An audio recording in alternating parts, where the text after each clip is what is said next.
Welcome back to episode number 141. Today, like I mentioned, we are going to hear from my husband, who is just sharing his takeaways, the things that he's learned, what has helped him thrive in our marriage through trial and error oftentimes, and I really appreciated hearing his insights. So combined with the two, our hope is that you will take your relationship to the next level. So stay tuned.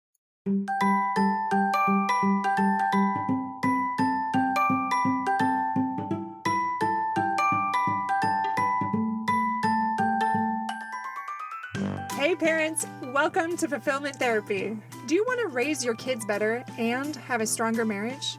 Are you up late at night researching marriage and parenting tools and self-care tips? Do you start each day hoping for deeper connections and less chaos, but it ends with family arguments and going 12 different directions again? My name's Kendra, wife, mom, therapist, and growth enthusiast. It wasn't until I discovered how to fulfill my unmet needs that I was finally able to show up as my best self as a spouse and parent. I realized that by meeting my needs, I could more fully meet the needs of my family with more energy and less resentment. In this podcast, I teach parents skills like boundary setting, prioritizing personal needs, communication, and claiming ownership. Just like my clients, you'll be shocked by the improvement in your marriage, parenting, and personal life when you focus on fulfilling your important unmet needs. Ready to prioritize yourself so you can quit mentally throat punching people? Then grab those earbuds and head outside, and let's walk and talk.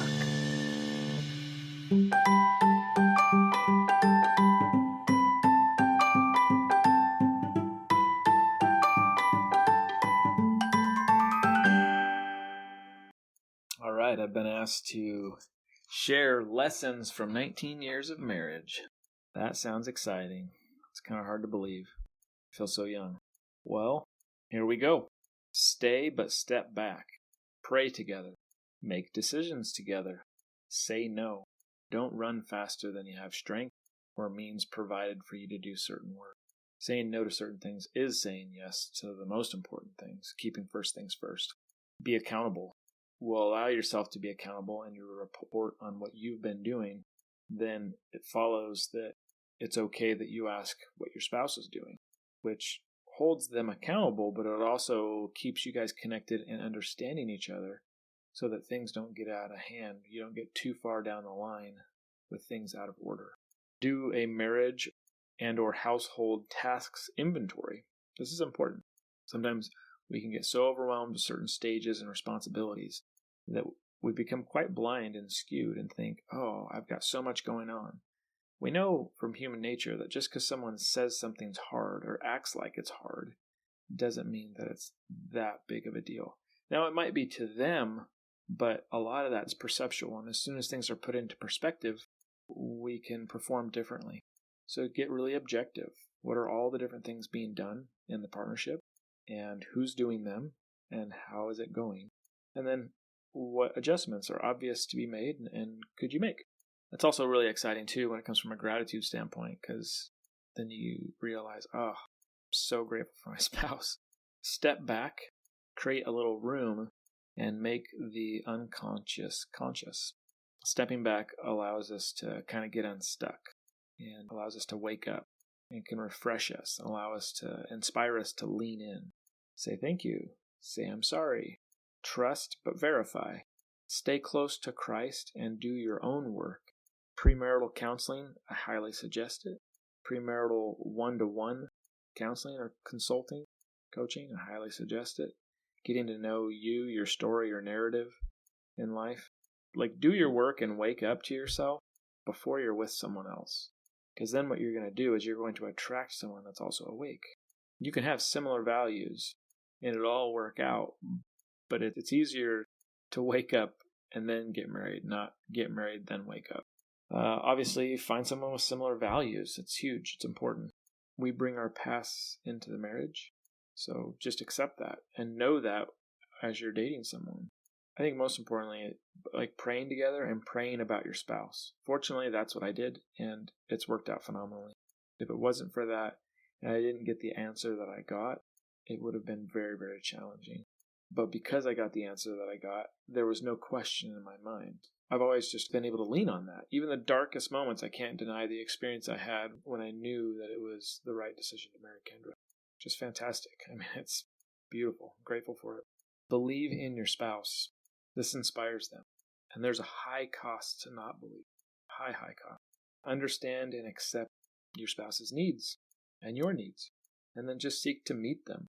It's amazing how easy life gets and how energizing and inspiring it is when you get to see your spouse perk up because you did something for them that they really needed. And then they do something back. And it's just this steady upward course together. It's beautiful. Learn what pure love is and seek to have it. This goes back to like doing your own work. If you're so insecure in yourself, or you don't know yourself, or you're not individuated or differentiated enough yet in your development as a human being to where you need the outside validation of someone else so you can feel good and not insecure and not anxious, then you can only love so much. But if you have done your own work, you're going to be more available to love more purely. Then your spouse will be able to have a hard day or be going off the rails, and you can say, it's all good. I'm my own person. You can be in your space and not doing well, and I will be right here standing on my own 2 feet because I am an individual. I can step back. I can set boundaries with myself and with you and make sure to be a steady rock for you here. That's beautiful. That is more pure love. It's needed in marriage and it's needed in parenting. It's needed in being a professional. It's needed in being a neighbor. It's just needed. So learn to love with a pure love and to seek that. Conflict is inevitable, but together you can decide that contention is intolerable, that you won't tolerate contention. And that decision will protect your guys' hearts. Again, keep first things first. Prioritize together. There's going to be different stages as you go through the life cycle and the different stages of a marriage where you will be disconnected. You'll be in a forming stage, and then you'll go through a norming stage, and then you'll go through a storming stage, and then if you lean in and lean to God and Jesus Christ, then your beliefs and all of the truth that's in you, as you lean into that, then eventually, after the storming stage, as you're committed together, you will transform together, and you'll go to another level. And that's a beautiful process. I'm grateful for that. But it's inevitable. Conflict is inevitable. You got two different worlds coming together. There's going to be some tectonic plate shifts going on, but it's worth it. Protect your heart. Don't let things into your heart that compete with the most important things. So how do you do that? Well, how are you spending your time? What are you thinking about? What are you attaching to? What ambitions are you attaching to? What are you allowing yourself to desire? What are you setting your heart on? Where your treasure is, there will your heart be also. So protecting your heart and your time so you stay connected and you can protect their heart. This is a really liberating phrase for me. It's being able to say to your spouse, I'm okay with you not being okay with me. Not in a flippant way or a sassy way, but in a way that's just matter of fact and full of love. Like, hey, it's okay that you're mad at me. I'm okay with that. I'm okay with you not being okay with me. That's going to happen sometimes, right? Use soft language. There's a lot of research that talks about how arguments or conversations end how they start. And if you start with soft language, if you're very careful with your language, it can be very, very good. It will allow you to stay out of the weeds. Always have a date night. And when you can't, don't let it go more than 2 weeks without having one. Certainly not 3 weeks. Defend your spouse's personal time. Take care of them this way, especially young mothers. This is so important. I didn't really understand this until it became a necessity, really. But, well, going back to that, so defend your spouse's personal time. Suggest it. Sometimes spouses don't want to get out. Your husband or your wife won't want to get out. That's not an option. They need to take personal time. It's needed. Or eventually they're going to get burnt out and then resent and just kind of like, it's not good. So like help them take personal time. Suggest it. Defend it. Have something scheduled. This is something that one of many things that I've learned from Kendra. Like the importance of having something on the calendar. There's immediate emotional benefits to that. Looking forward to, anticipating. It's just a healthy thing to have in your life. Have weekly check-ins. Kendra and I have done this at various times in our marriage. We do it consistently now. And honestly, I wish we would have never stopped. But look at what your wins were for the week, what their wins for the week, what you were grateful for, what you noticed, what you're concerned about, what your priorities are, different initiatives within your family or within your relationship that you're keeping an eye on week after week, and just doing that weekly. And then planning with your kids, especially as they get a little older.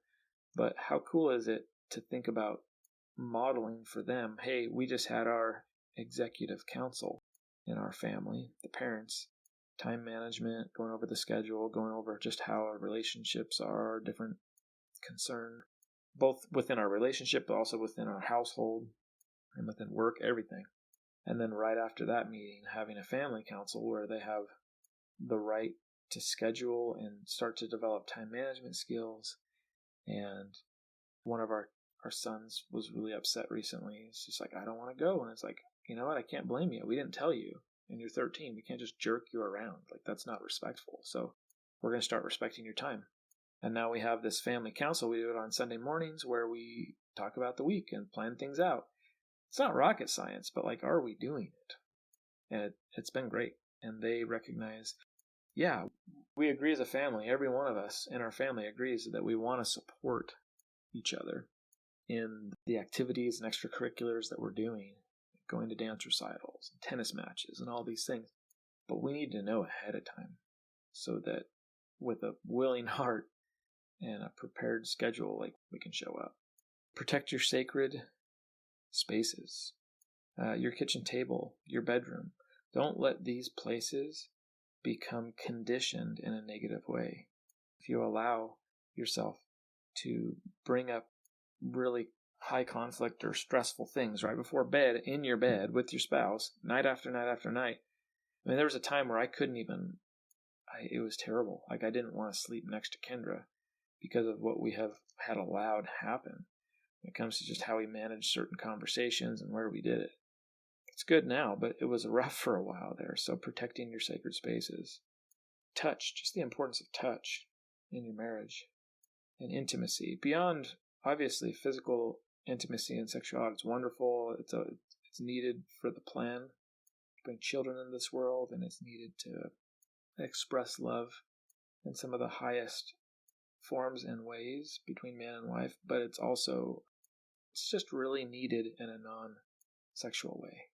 Physical touch might not be everyone's needs, but it's incredibly important for many people to regulate their nervous system and to stay connected. Co-regulation is something that's just needed. I mean, it's one of the biggest benefits, I think, in being in a relationship is just having that. It's wonderful. Another thing is to dream together. Come up with a bucket list, and then just start talking about it and believe that it can happen. And before you know it, you're doing different things. Like, we went to Costa Rica and spent a month there this last year. 4 kids under the age of 16. It was great. We had so much fun. And it happened. Also, wake up to your culture, your family culture, your faith culture, your geographic culture where you woke up, and start to challenge some of the beliefs that you have. Just because it's part of you doesn't mean it was right. It doesn't mean that everything from your upbringing was wrong either, but you'll need to adapt your church culture, or you could adapt your church culture, your geographic culture, family culture, all these things, and look at it and say, now, is that something that's really important, or was that just culture?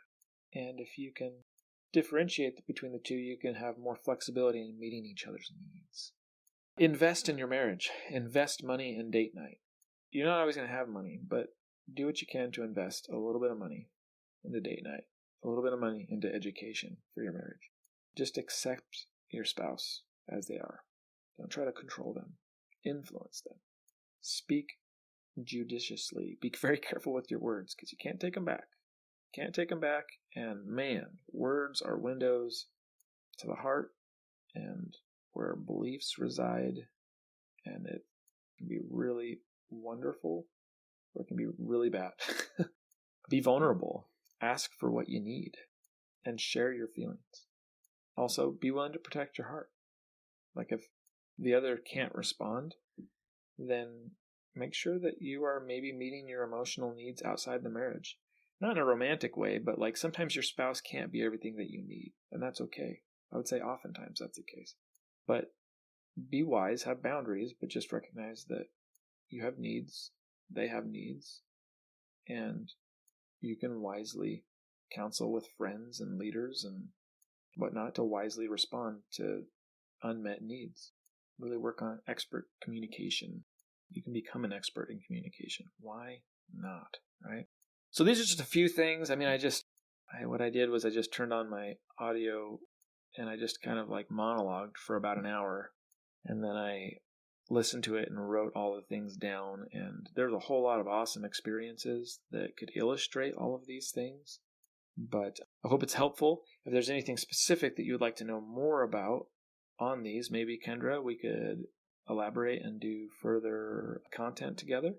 But thanks, Kendra, for the opportunity, and everyone listening. I hope this is helpful for you. Thank you.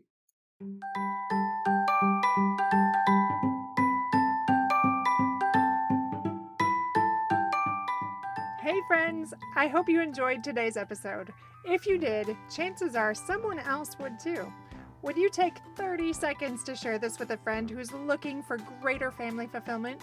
And while you're sharing, tell me what you think about the show by leaving a review on Apple Podcasts. It refuels me when I hear this podcast is helping you. No matter what your house or your hair looks like, I'll meet you back here every Monday and Thursday morning for more episodes. Until then.